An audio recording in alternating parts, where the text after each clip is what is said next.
I speak to you today with feelings of profound sorrow. King Charles believed he had already endured every painful secret his late mother had left behind.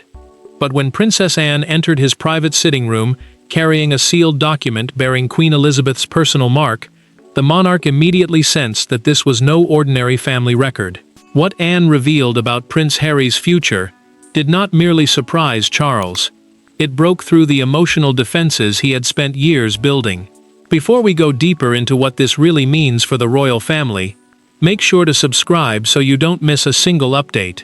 Anne had requested the meeting, refusing to explain herself through aides or secretaries.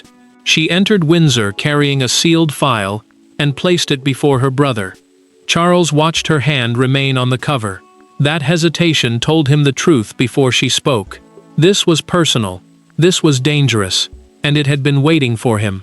The Princess Royal broke her silence through a documented account, preserved with the late Queen's papers. A royal will meant more than the legal division of property. It also carried personal instructions, guiding the family after the monarch's death. Anne explained that the hidden directive protected Harry's place within the family, and required the sovereign to offer him one final path back to official service. The king read the page once, then again. His face tightened as he asked why his mother had hidden such a decision from him. Charles felt the deeper wound immediately.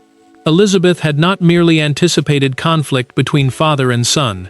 She had prepared for the possibility that the fracture would become permanent. Harry's future, the document declared, could not be settled through punishment, exile, or removal of privilege alone. Before any final separation, he had to receive a private hearing, free from palace pressure. Anne watched her brother lower the pages, and his calm began to give way. The closed file changed everything. Anne revealed that the directive had never been intended for release immediately after the Queen's death.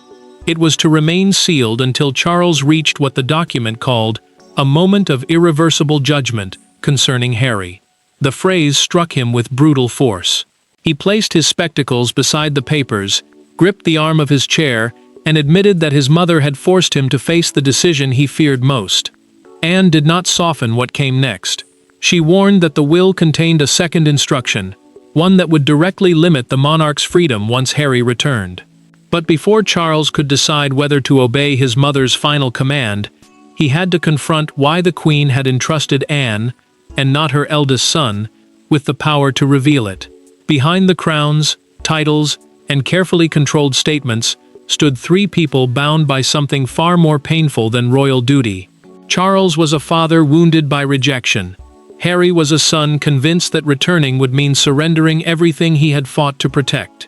And Anne, carrying their mother's final instruction, suddenly became the only person capable of bringing them together, or ensuring the family rupture became permanent.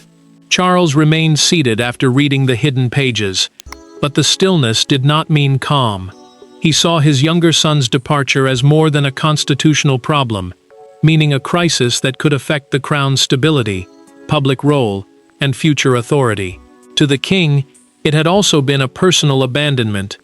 Years of guilt, distance, and words left unsaid had returned at once, forcing him to remember every moment when duty had spoken louder than affection. Anne understood both sides, because she had quietly maintained separate contact with father and son. She had never promised Harry that his old position would be restored, and she had never assured her brother that the estrangement could remain safely contained. Through private telephone conversations and documented family correspondence, the princess had refused to let silence become their final language. She knew that silence could appear dignified inside a palace while destroying a family behind its closed doors. The monarch finally admitted why he had stopped reaching out. Every attempt had become trapped between public accusations, private mistrust, and the fear that another vulnerable conversation might later escape into the world. He told his sister that he no longer knew how to speak freely, without wondering who might eventually hear his words. Yet his anger could not hide the deeper truth. The father still wanted his son back, even while the sovereign feared what that return might cost. Anne felt the old pain rise as she remembered Harry searching royal rooms for comfort after losing his mother. The grieving boy had once looked to his family for reassurance, but the man he became now believed distance was the only protection left to him. She told Charles that this was why their mother had named her temporary guardian of the process. The directive, a private written command meant to guide a future family decision, gave her responsibility for ensuring emotion did not overpower fairness. The next condition struck even harder. Harry had to return alone for the first meeting, without advisors, representatives, recording devices, or prepared statements. No one would speak for him. No one would shield Charles either. Anne leaned forward with no aides present, and told her brother that he must enter that room as Harry's father before speaking as his king. Charles then asked whether their mother had explained why she expected the crisis to become so severe. His sister paused before revealing that the answer had been buried with one painful family incident. That buried incident had taken place years earlier, during one private ceremony, when the Queen saw a fracture forming that no public appearance could conceal. The hidden will had not been written because of one interview, one argument, or one departure. Its roots reached back to a private family ceremony when Queen Elizabeth watched Harry stand only a few feet from Charles, yet behave as though an entire kingdom separated them. What happened inside that room convinced her that the danger was no longer temporary anger. The monarchy was slowly losing one of its own. Harry had entered Windsor already carrying doubt. The private ceremony marked the transfer of several ceremonial responsibilities from the Queen to Charles and William, meaning symbolic royal duties were being passed to the men expected to lead the monarchy's next chapter. The gathering was meant to show continuity and strength. Instead, it exposed the growing distance inside the family. The younger prince attended, but no formal role had been prepared for him, and that absence confirmed his deepest fear. His future was being reduced, without anyone having the courage to tell him directly. The silence became unbearable after the ceremony ended. Harry followed his father into the adjoining library and asked whether there was still a meaningful place for him in the future monarchy. Charles hesitated. He looked toward the officials waiting beyond the doorway, then answered, "Not while everything remains uncertain." The king meant that trust, duty, and family stability had to be repaired first. His son heard only rejection. Harry's expression hardened. He removed a small ceremonial badge from his jacket and placed it on the table between them. The badge represented a personal connection to royal service, not legal authority, yet in that moment, it carried the weight of everything he believed was being taken away. He left without saying goodbye. Charles remained where he stood, trapped between following his son and returning to the officials who expected a decision from the future monarch. He chose the waiting room. The door closed behind Harry. Queen Elizabeth had witnessed the exchange from the library entrance. She said nothing in front of them, but later summoned Anne and described the moment in a private recorded conversation preserved among her family papers. The monarch declared that father and son were allowing pride to speak where love had failed. Her concern was no longer about one argument. She feared that silence would harden into exile. That evening, the Queen began drafting the hidden instruction. Anne remembered her mother pressing the unfinished page flat with one hand, and warning that Harry must never mistake discipline for permanent abandonment. A future sovereign, she believed, might need to be compelled to reopen the door after emotion had convinced him to seal it. Charles now understood the cruelty of the truth. The will was not merely about Harry's future. It was also a judgment on the choice he had made in that library. With the old wound finally exposed, Anne could no longer protect Charles from the question waiting behind it. Would he repeat the same rejection now that the entire future of the family depended on his answer? The room changed the moment Charles accused Anne of using their mother's memory to challenge his authority. Until then, the will had been a painful discovery. Now it became a weapon between brother and sister. Anne refused to retreat. Charles refused to be judged, and years of unspoken resentment finally rose into the open. For once, neither of them could hide behind duty, protocol, or the protection of silence. Charles struck the table with the flat of his hand and said the sovereign had a duty to protect the monarchy from anyone whose actions had damaged public trust. The sovereign meant the reigning king, the person carrying final constitutional responsibility for the crown. To him, this was not cruelty. It was survival. Harry's public attacks had weakened confidence, deepened division, and made every private approach feel dangerous. The king insisted that no hidden page, not even one written by his mother, could erase those consequences. Anne held his gaze. She agreed that Harry had to face the results of his choices, but she refused to let punishment become permanent exclusion. Through the documented instructions attached to the will, the princess explained that the queen had ordered only family access and a fair hearing. She had not demanded the automatic return of titles, public duties, or status.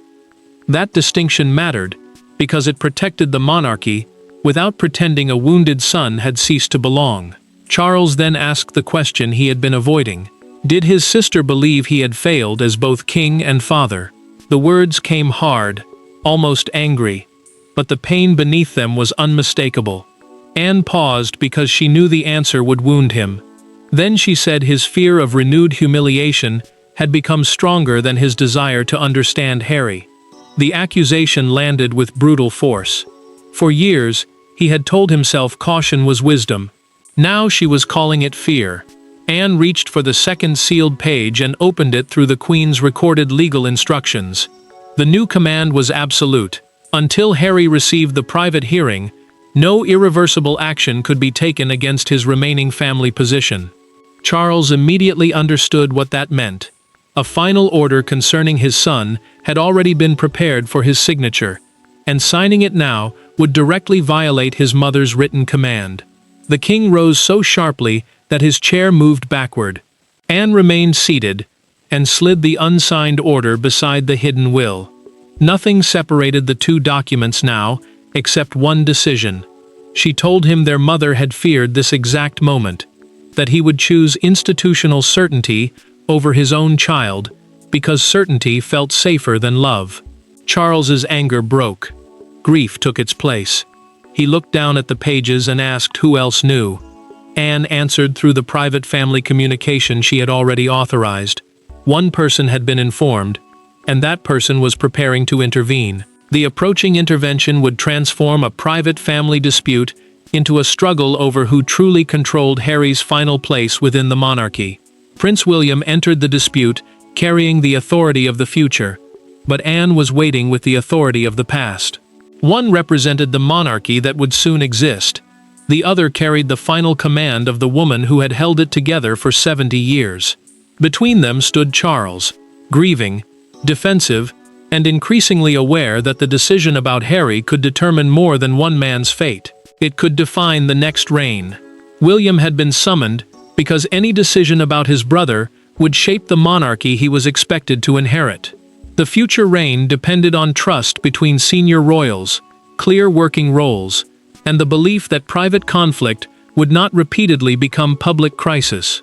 Anne made the distinction carefully. Their mother had not ordered Harry back into full royal life. She had created a protected process, meaning a controlled family hearing, designed to reach a fair decision before any permanent action was taken. The prince did not hide his concern.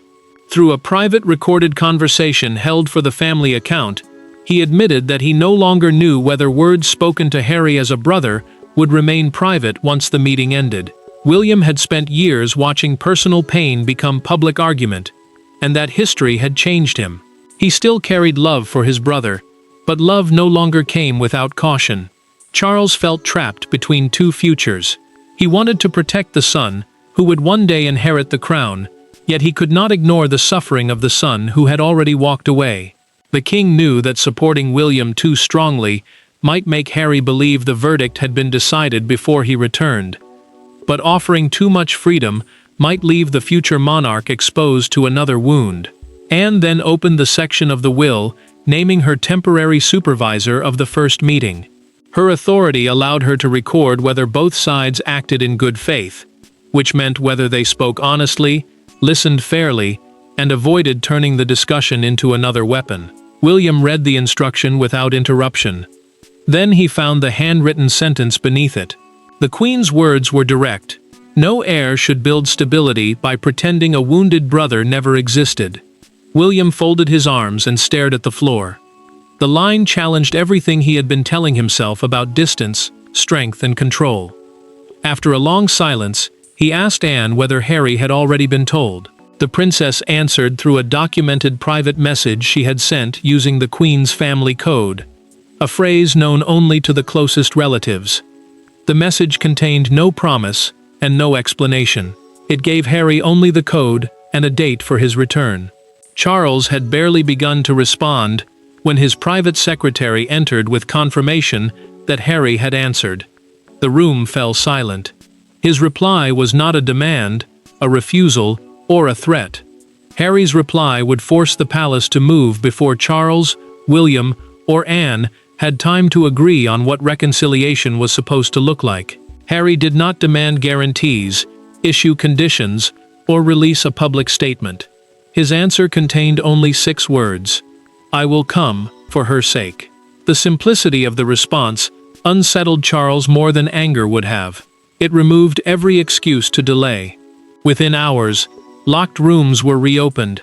Advisors began preparing competing strategies, and the palace divided between those who feared Harry's return and those who believed the Queen had offered the family its final chance. Harry had accepted every condition. He would return alone, without advisors, representatives, recording devices, or prepared statements. That mattered, because it denied the palace any reason to dismiss his arrival as a publicity maneuver. Anne moved quickly, arranging the meeting in the same Windsor library where father and son had first broken apart. The library was more than a room. It had become the place where one unanswered question had hardened into years of distance. Charles grew more anxious as the hour approached. He rehearsed formal sentences about duty, trust, and responsibility, then stopped, because none of them sounded like the words of a father. The king knew official language could protect the crown, but it could also bury emotion beneath control. Each prepared line made him feel further from Harry, not closer. William carried a different fear. Through a private family conversation recorded for the reconciliation process, the prince admitted that an apology behind closed doors might mean little if his brother later spoke differently outside them. He wanted to believe the meeting could heal something real, yet he had learned to distrust hope when public consequences followed private promises. The future king was not resisting reconciliation. He was protecting himself from another wound. Anne rejected every attempt to move the meeting into a controlled office. Senior officials argued that such an office would provide security, records, and formal boundaries. She answered that institutional protection had caused the original failure. The family had allowed procedure to replace honesty once before. She would not let it happen again.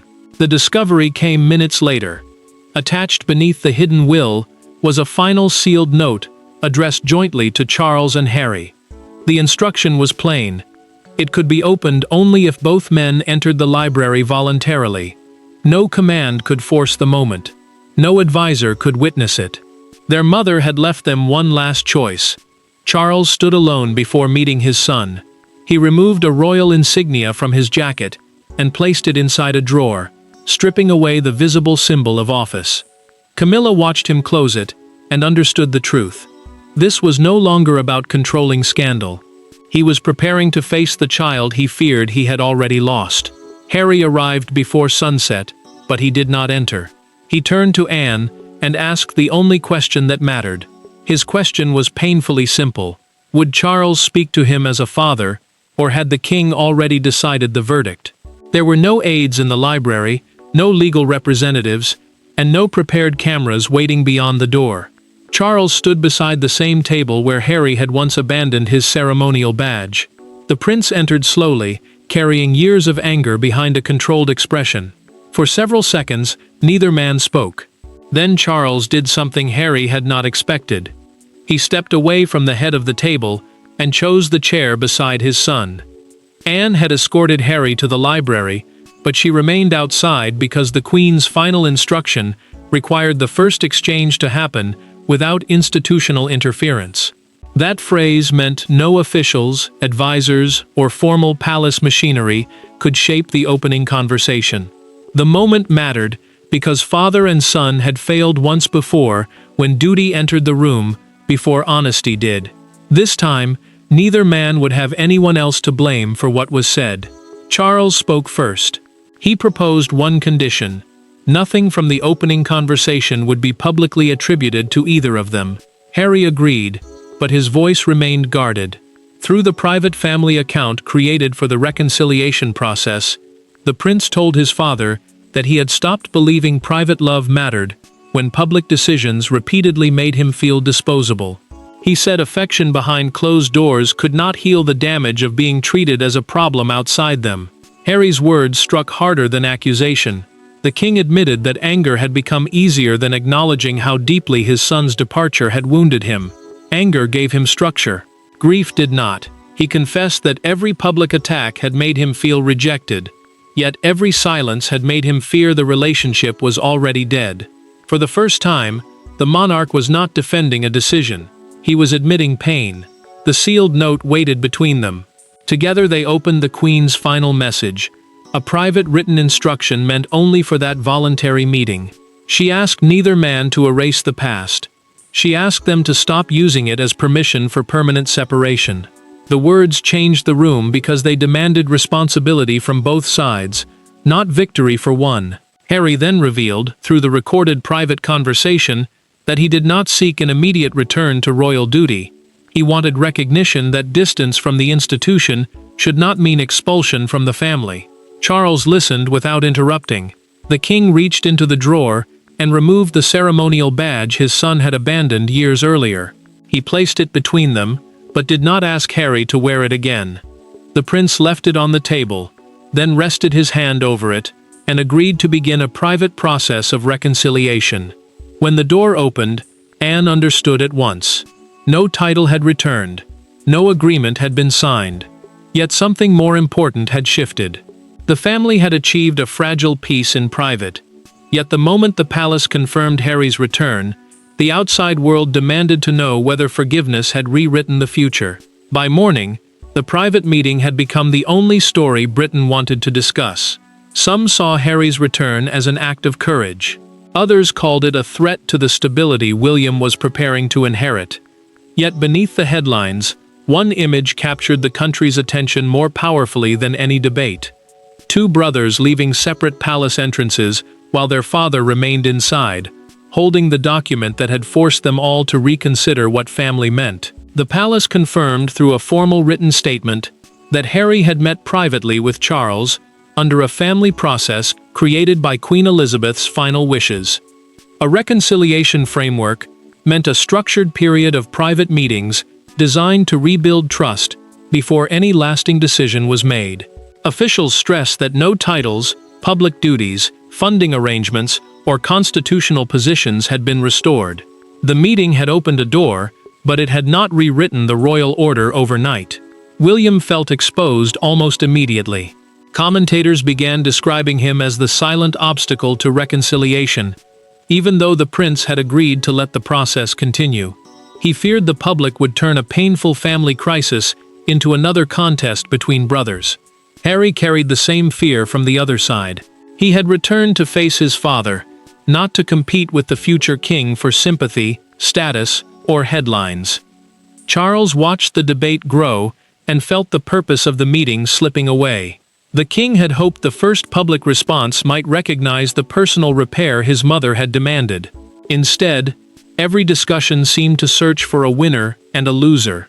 His sadness deepened, because the hidden will had never asked the family to choose between sons.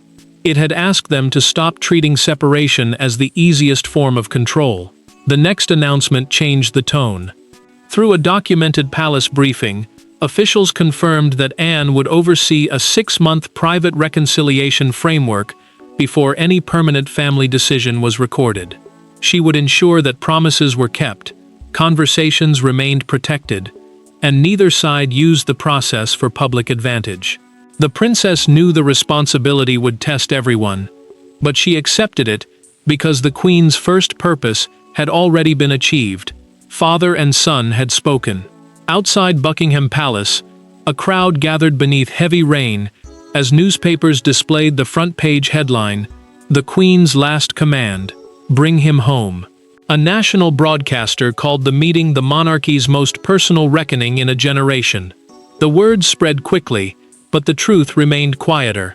Anne watched the coverage alone, closed the television commentary, and allowed herself one restrained smile. A joint statement from Charles and Harry had declared that their first commitment was not royal service, but rebuilding trust as father and son. Public opinion remained divided, yet the final verdict would not be decided by applause, restored privilege, or dramatic headlines. When the noise finally faded, Charles returned to the Queen's will and prepared to record the choice that would define both his fatherhood and his reign. The final decision was not a dramatic reinstatement, an erasure of old wounds, or a surrender by either side. Charles did not pretend the damage had never happened, and Harry did not reclaim the life he had left behind. Instead, the king accepted the deeper meaning of his mother's hidden will. The monarchy could defend its boundaries without turning family separation into a permanent sentence. For Charles, that truth was both painful and liberating. Charles recorded his decision in the final family account. Harry would remain outside full-time royal service, meaning he would not return to the daily public duties performed on behalf of the crown. Yet he would retain an acknowledged and protected place within the private royal family. The distinction mattered. It preserved the monarchy's boundaries without declaring that distance from official life had erased the bond between father and son. Anne would continue supervising the reconciliation framework, a structured period of private meetings designed to rebuild trust through consistent action. William would join later conversations only after Charles and Harry had established a stable foundation. The princess understood that rushing the brothers together could reopen every wound before the first one had begun to heal. The future king accepted that condition, but he made his own position clear. Any public role must be earned through sustained trust, not inherited entitlement. The monarch finally understood why his mother had written the directive. Queen Elizabeth had not intended to weaken his authority. She had recognized that grief and pride could destroy what duty alone could never repair. Through her documented instructions, she had protected the family from the moment when silence became easier than love. Her command was not about titles or employment. It ensured that no sovereign could erase Harry emotionally simply because managing the conflict had become too painful. Harry accepted the same difficult truth. Reconciliation did not mean an instant return to position, privilege, or public honor. It required privacy, accountability, and consistency from everyone involved. He could not demand trust before proving he would protect it, just as his father could no longer offer private affection while allowing public decisions to feel like abandonment. Charles placed the old ceremonial badge inside a plain wooden box and returned it to his son. Harry accepted the box but left the badge untouched. He told the king they should repair the relationship before deciding what any symbol meant. That simple choice carried the final verdict. The hidden will had ended the threat of permanent family exile, but it had not erased the consequences of departure. Anne had fulfilled her mother's last responsibility. William protected the future without denying the past. Harry regained a doorway, not a throne. Charles lost the safety of rank, and finally met his son honestly. Queen Elizabeth's hidden will did not command the crown to give Harry everything he had lost. It commanded the family never to lose him completely. And at last, Charles obeyed. Thanks for watching. Please don't forget to like and subscribe, and we will see you in next one.